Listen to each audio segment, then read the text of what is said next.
But next up, it's the famous son of a very famous father. The name is the same, Julio Cesar Chavez, a young man making some waves at light welterweight.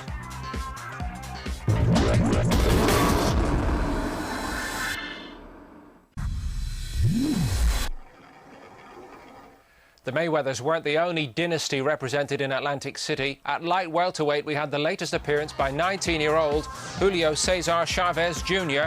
Yes, the son of the legend from that weight category.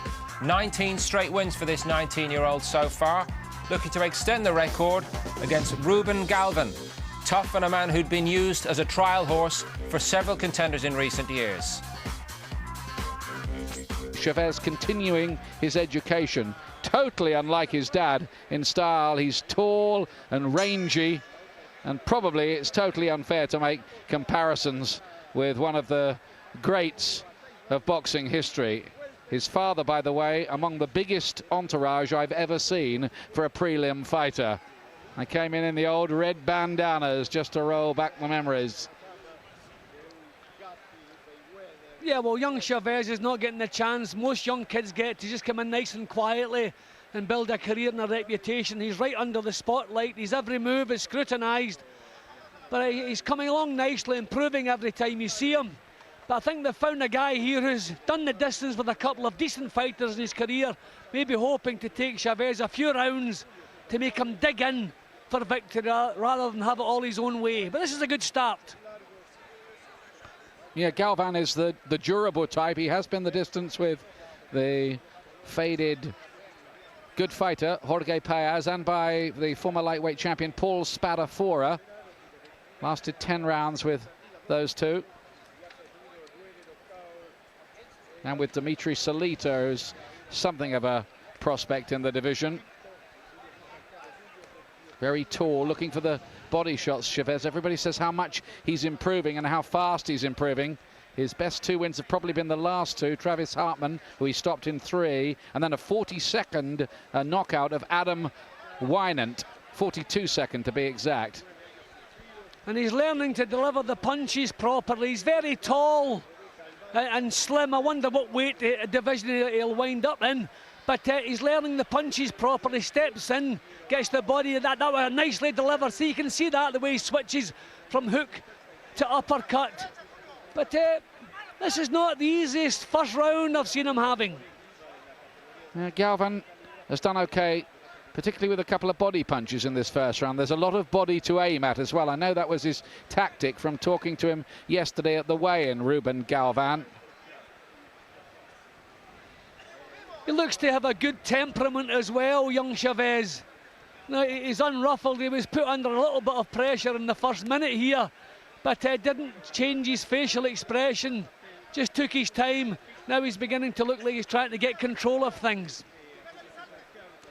Good action in this opening round of this 6-rounder. A light welterweight for the moment. Chavez Jr. His dad had just won the super featherweight title when the youngster here was born in 1986. He never wanted him to box, but the boy wouldn't hear of doing anything else, apparently. Oh, it's a good left hand. He's hurt him with that one. Good shot there from Chavez, and he has to cover up here. Galvan is being picked apart a little bit. Great, accurate shots. Impressive stuff from the teenager. I tell you, that was impressive stuff. Lovely way to finish the round. A little bit of a struggle in the opening minute, but that was good stuff from young Chavez. He's really coming along.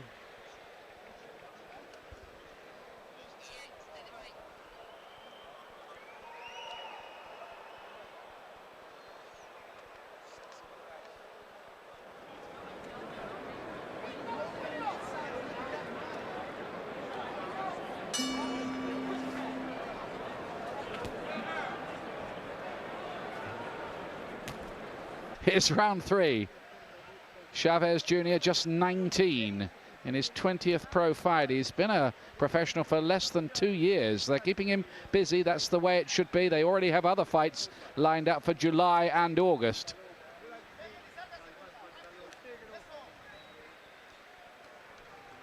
Good parrying and blocking. Just catching those shots from Galvan on the gloves.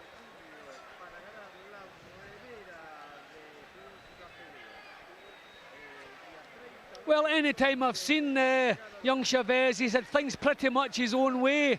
This is the first time I've seen him in a fight where he's had to struggle and fight back a little bit, but he's coping with it well. But this is the hottest I've seen anybody make him work. He's not really using his height and reach advantages, is he, as this has gone? And that was a low one. Galvan complained to the referee about that. I don't know that Chavez's father will be too pleased with this. He's maybe taken more shots than he would like to see him taking.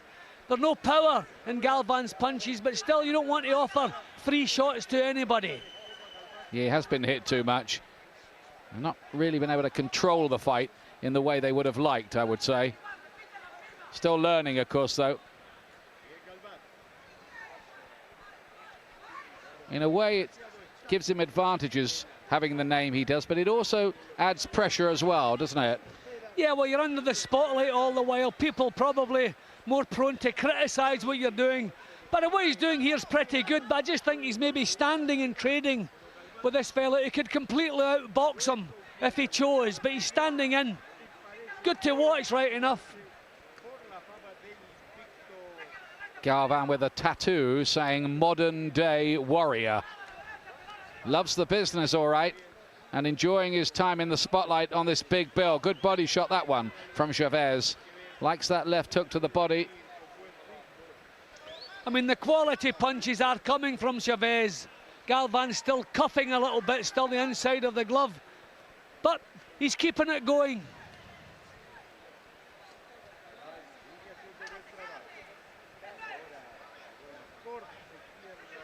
Galvan's landing enough punches of his own, but he is slapping a fair bit, and he doesn't look to have an awful lot of power. He's only got 9 knockouts in his 21 wins, and those have mainly been against pretty modest opposition in the Midwest. Yeah. It's good right hand over the top from Chavez. Oh, that was well low from Galvan. Still, Chavez didn't complain too much, but that was well low. Oh, right hand right after the bell. To be fair to Chavez, I think he'd started to throw it before. It was an accident, that.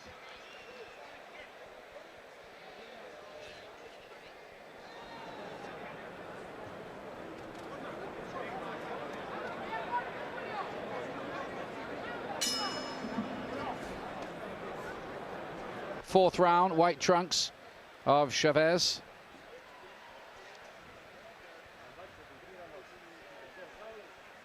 Winning the round so far, but not one of his better performances, I'd say. Would you, Jim?